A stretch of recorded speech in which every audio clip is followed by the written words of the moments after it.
Arnica. Arnica montana L. Composé.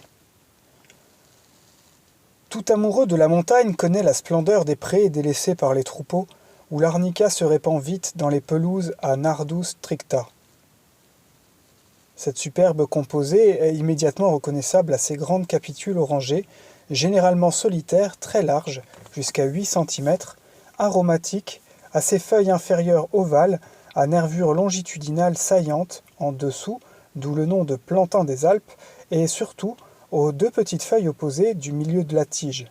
Elles suffisent à la distinguer des Doronix et des diverses composées montagnardes avec lesquelles elle est souvent confondue et qui ont souvent servi à falsifier les plantes de l'herboristerie. Récolte et conservation.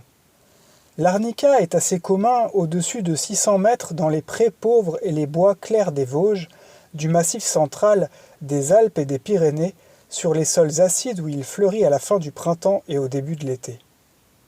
Il est rare en plaine, Landes et Sologne, où ses vertus sont moins prononcées.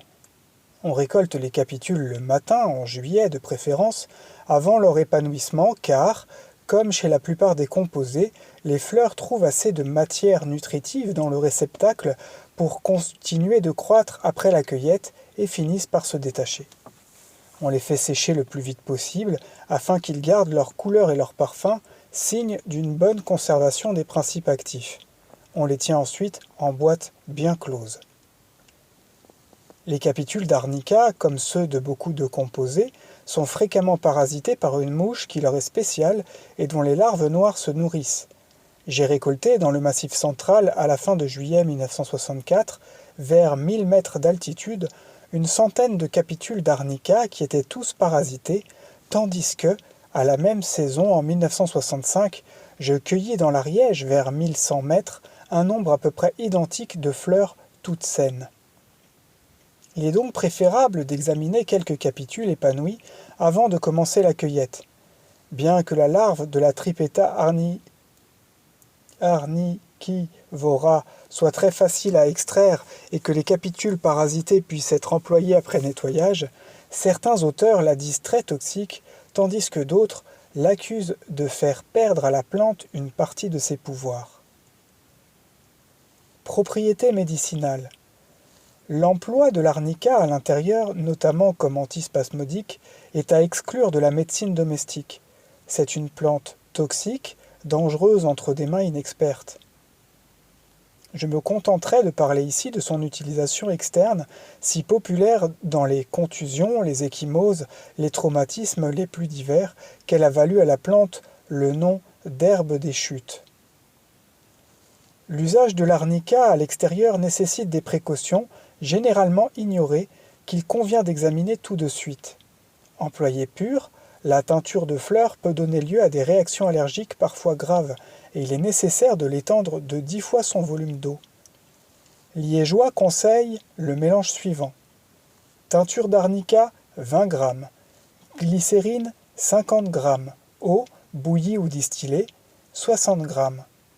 On prépare ainsi la teinture d'arnica officinale. Faire macérer 10 jours en vase clos 50 g de fleurs sèches dans 250 g d'alcool à 60 degrés. Agiter de temps à autre, passer en pressant et filtrer soigneusement au papier filtre. Conserver en flacon bien bouché, ne diluer qu'au moment de l'emploi. La pharmacie familiale se doit de conserver cette teinture dont l'excellence n'est plus à démontrer. Tous les traumatismes avec ou sans épanchement sanguin ou séreux bénéficient de son application en compresse. Plusieurs phytothérapeutes en ont observé aussi les bons effets sur les furoncles et les plaies atones. Dans la pratique courante, il est préférable de n'employer l'arnica que sur les traumatismes sans plaie.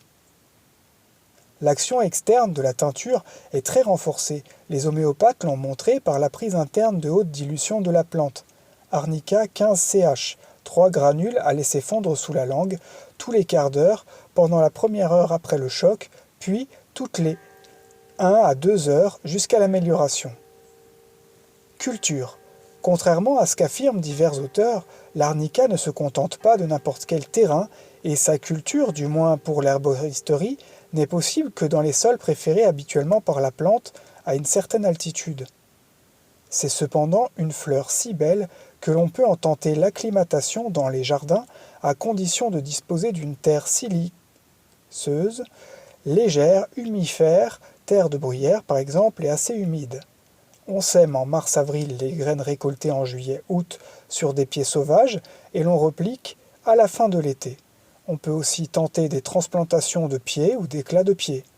Ces cultures n'offrent aucun intérêt médicinal.